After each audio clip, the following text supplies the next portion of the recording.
An underwater love story is swimming into theaters this week. It's a new take on an old tale where even a fish out of water can find his soulmate. But is it worth your box office bucks?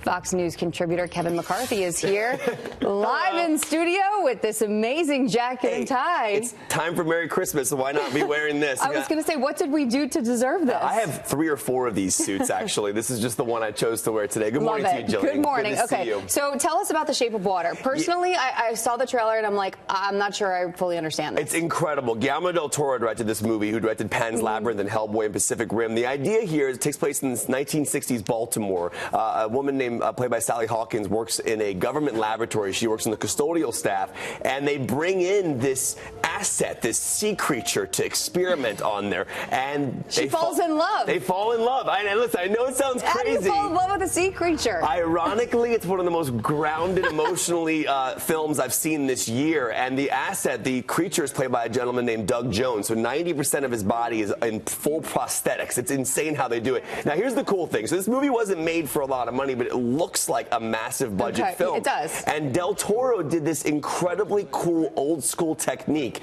where a lot of the scenes that take place underwater were actually not underwater at all. Here's how they did this. Wow. This is unbelievable. Watch this. This is a relatively small budget. It looks like a $100 million film. Yeah, we did 19.5, and what we did is we knew that the opening scene is such an operatic theatrical scene. One shot, right? One shot, and we needed to make you feel you were underwater. So what we use is a very old theatrical technique called dry for wet. We fill the stage with smoke. We shoot at a high speed. We put everything on wires: actors, props, furniture.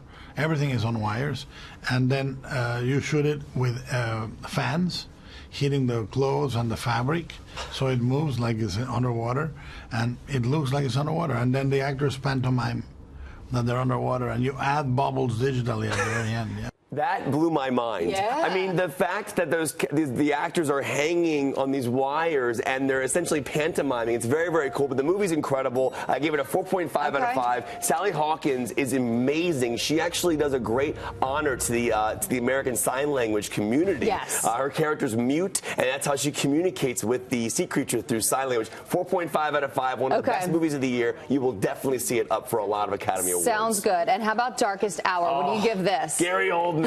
The best actor working today. He's amazing. He plays Winston Churchill. It's during the time when he became prime minister.